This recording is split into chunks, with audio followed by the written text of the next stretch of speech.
Hey everyone, welcome back to Barter Hordes. My name is Robert. Happy Friday.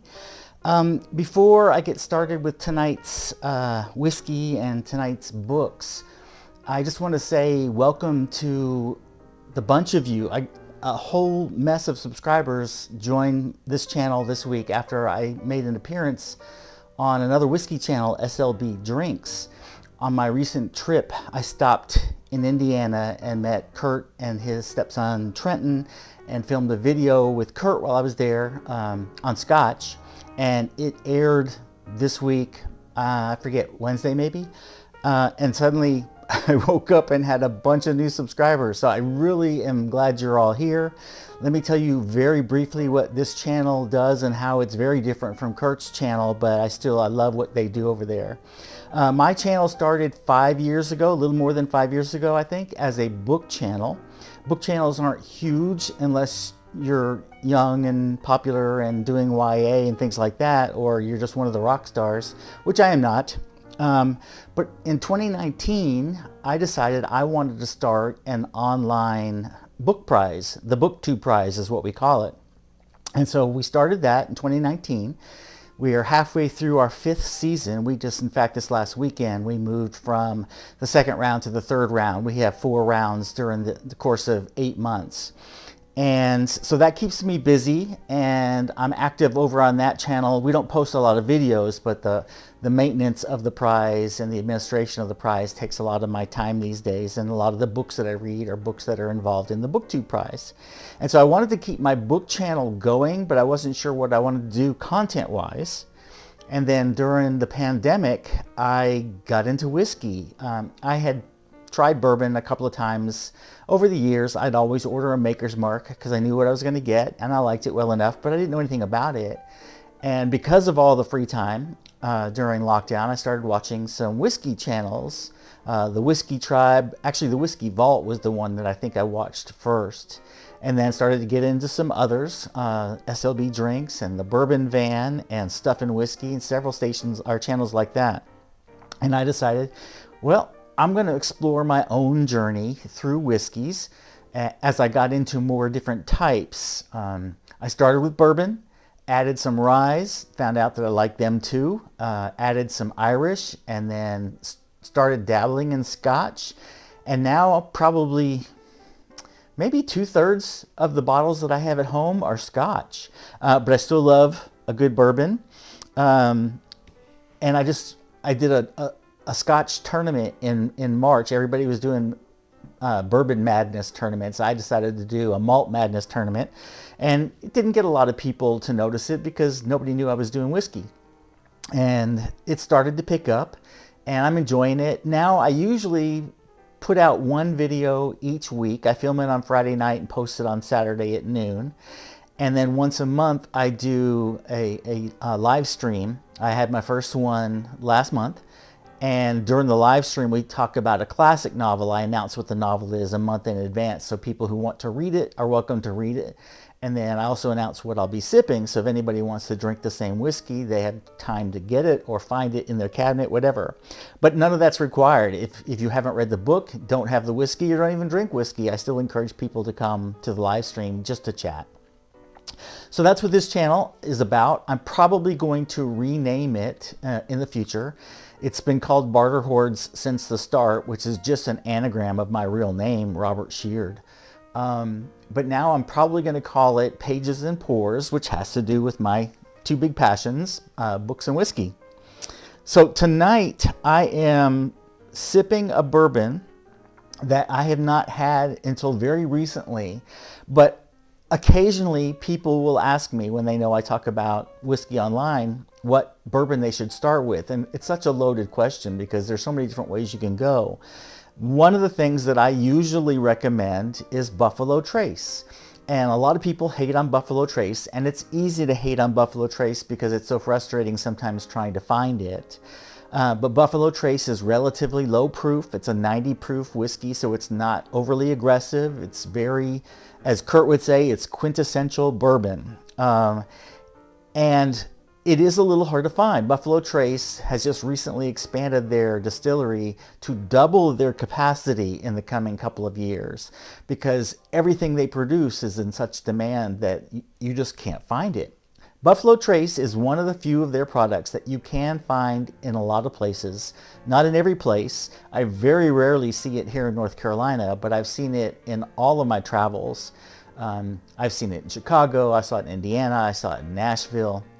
I see it in a lot of places. So it is findable and it's affordable. It's anywhere from as low as $22 or $23 for a regular size bottle up to about $30. I think the list price in North Carolina is $30, but it's very rarely here. And so this bourbon is one that I say, if you can't find Buffalo Trace, see if you can find Bowman Brothers Small Batch. And there's a couple of reasons for that. This is also a distillery under the Sazerac umbrella, as is Buffalo Trace. And if what I've heard is correct, correct me if you know that it's not correct, for a number of years, Bowman Brothers Small Batch was actually distillate produced at Buffalo Trace, distilled twice there using their own Buffalo Trace mash bill. And then it was shipped up to Virginia. This is in Fredericksburg, Virginia. And then Bowman Brothers would distill it a third time and then age it in Virginia. So it's all but Buffalo Trace. Now, I've heard since then that Bowman Brothers has done completely in-house, but I suspect that they're still using the same mash bill, the same types of products, since it is a Sazerac umbrella company. But it's also the same price. It's $30. So it's a very affordable, very findable bourbon to start with. And so I got it to see if I found it was very comparable to Buffalo Trace, and I do. It's quintessential, inexpensive, tasty bourbon. Can't ask for much more than that.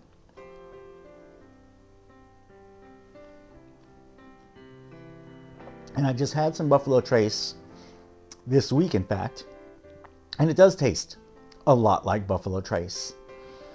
It's just a really good introductory bourbon. I don't mean that condescendingly, but I mean it's a good bourbon if you're trying to introduce yourself into bourbon, because it's not a high proof. It's not going to hurt you. It's not going to break the bank if you don't love it. Share it with friends, give it away, whatever. But for $30, it's hard to go wrong. But it's a really nice bourbon.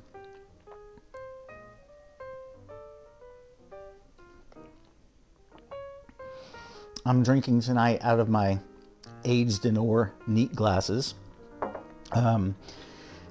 Often I'll drink my Scotch and my Irish and Japanese and world whiskeys in Glencairns. But for some reason, bourbon and rye just feel like they should be in this glass. I'm not sure why. I like the really heavy bottom weight on it. Aged in ore also makes some interesting travel products, and I just ordered, it's they call it their travel flight portfolio, I think. It's a carrying case that comes with 4 sample bottles. I think they're 3-ounce sample bottles, so they're pretty good size, but 3-ounce sample bottles that are not coated, but they're in some kind of a rubberized, is it polyurethane or something like that? They're in a rubberized sleeve, and so they're protected. And they come with a little pen that you can write on the glass window that shows through that sleeve.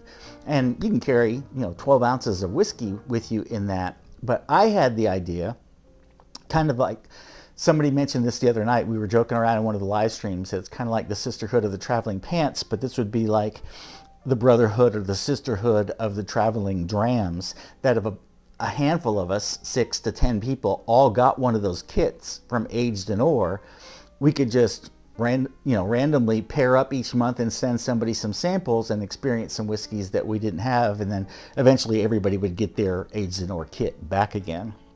That's just an idea that may or may not ever happen, but it'd be kind of fun if it did. Anyway, enough about the bourbon. I hope you're drinking something great. the books that I've read this week, actually, I only read one book completely this week, and I've started a second one. The one that I read is the one I pictured in the thumbnail, and that is Afterlives by Nobel Prize winner of 2021, Abdulrazak Gurnah. I had read something by him many years ago called Paradise, which I just thought was a brilliant book. But I haven't read everything he's written since then. I don't know why, he got lost in the cracks somewhere. But this one, just this weekend, got eliminated from the BookTube Prize after round 2. I kind of understand why some people didn't love it, but at the same time, I think it's beautifully written in some ways. The story is one that I didn't know much about the history behind this one. I know a lot about the history of European colonization in Africa, but I didn't know much about the German role in colonizing East Africa, and that's what this is about. It is set right at the very beginning of the 20th century. There's a young boy named Ilyas, who's essentially stolen by German soldiers away from his parents, and they make him come work for them for years and years and years, during this war that's going on. And he's essentially fighting against his own people, which doesn't sit well with him, but he doesn't really have a choice. He's just kind of at their mercy. He finally, after many years, is released, and he goes back to his hometown to discover that his parents are long dead, and that he has a baby sister. Apparently his mother was pregnant when he was stolen. And he finds out that his sister, Afia, is living with a neighboring family, but she's basically become their house slave. They treat her pretty terribly. So he takes her away. And then at about that same time, where does he go? I forget where he goes. He gets called away. Ilyas gets called away. And he leaves Afia with one of his business associates, a business partner. And then Afia meets a young man named Hamza. Hamza is also back from the war. He's been wounded terribly by one of his own German officers. Just had a fit and slashed him with a saber, and he nearly died. And he and Afia, ultimately, of course, it's a love story. They fall in love, and that's not giving anything away. It's very obvious right from the beginning of the book. But it's really interesting, the politics behind the East African colonization by Germany, especially using our historical knowledge. We know what's coming up after World War I is over and World War II is looming. We know what's on the horizon. And so it's a really fascinating look at what happens to the people who are run over by these colonizing forces and turned against their own people in some ways. But this is also more of a story about these three people's intertwined lives and how Hamza and Afia come together even though they've lost Ilyas. So I just thought it was really good. It ends kind of strangely, which didn't sit well with me 100%. And so I rated this, I think I rated it 3 stars, but I probably would have given it 3.5 stars if Goodreads did half stars. I'm not a big believer in half stars. I don't think it's necessary to get that fine about our rating systems. But I can understand why, given the other books that were in this book's group, in the BookTube Prize, in the quarterfinals, that it didn't make it into the semifinals. There are a lot of really good books that get knocked out at this stage, and so it doesn't mean it's a bad book. It just means that there are others out there that people enjoyed even more. So, finished that one this week. It's got to go back to the library soon. The one I've just started is another BookTube Prize book, which is now into the semifinals, and it is Trust by Hernan Diaz. This one just recently was a co-winner of the Pulitzer Prize with Barbara Kingsolver's Demon Copperhead, which I read earlier in the year and absolutely loved. I've only read about one section, probably 50, 60, 70 pages at most of this, so I can't really say much about it. I'll save it for next time. But what I've read is absolutely terrific writing. I love it so far. This if the rest of it holds up to the way it starts, this could be one of my favorite books of the year.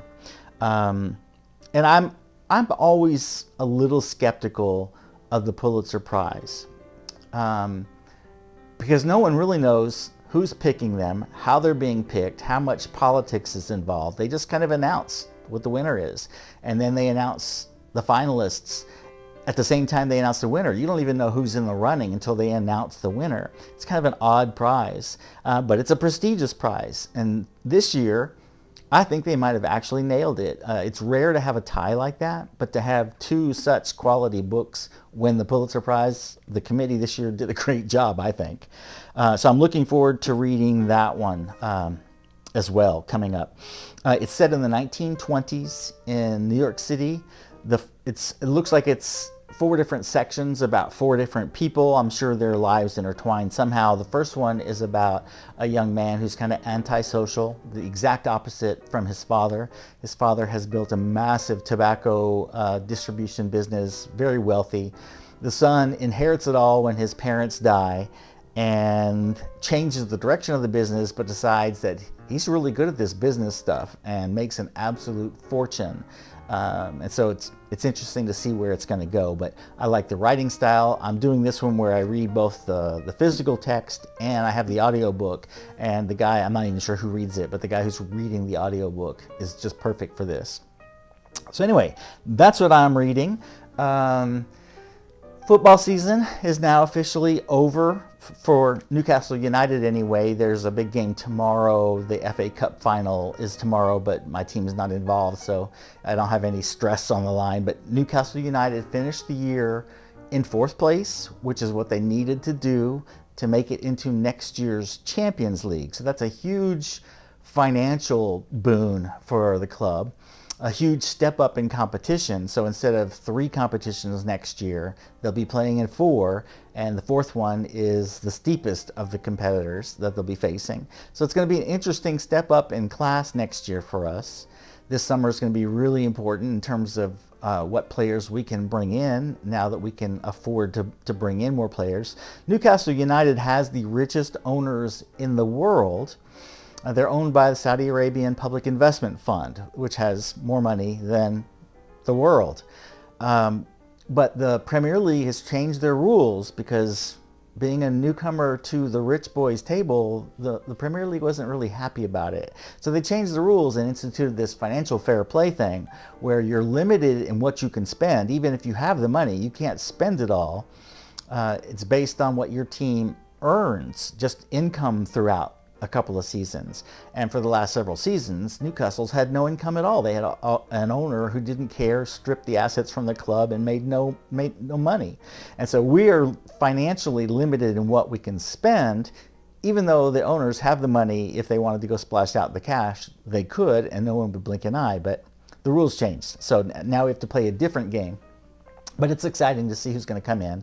And I'm looking forward to Champions League midweek games next year for Newcastle. It'll be interesting to see how they step up from where they were 18 months ago, almost getting kicked out of the Premier League because they were so horrible, to now being among the contenders. So that's been fun. What else is going on? Not much. It's hot now in North Carolina. It's going to be high 80s tomorrow, so I think summer's finally arriving. I'm not really thrilled about that. Soccer season's wrapping up, so I'll be getting back into my Korean dramas, my K-dramas over the summer. I usually watch those in the evenings or read, one or the other. And that's really all I'm up to. So I'm going to close this here. I hope you're well. I hope you have something good to read, something even better to drink. Please let me know if you've had this particular bourbon or if you've read either of these books in the comments. Let me know what you think of them, and I'll see you again next week. Oh, I'll also drop notes in the description box about this month's upcoming live stream, the date, the book we're reading, and the bottle I'll be opening that night, a new bottle for me and trying for the first time. So until then, cheers.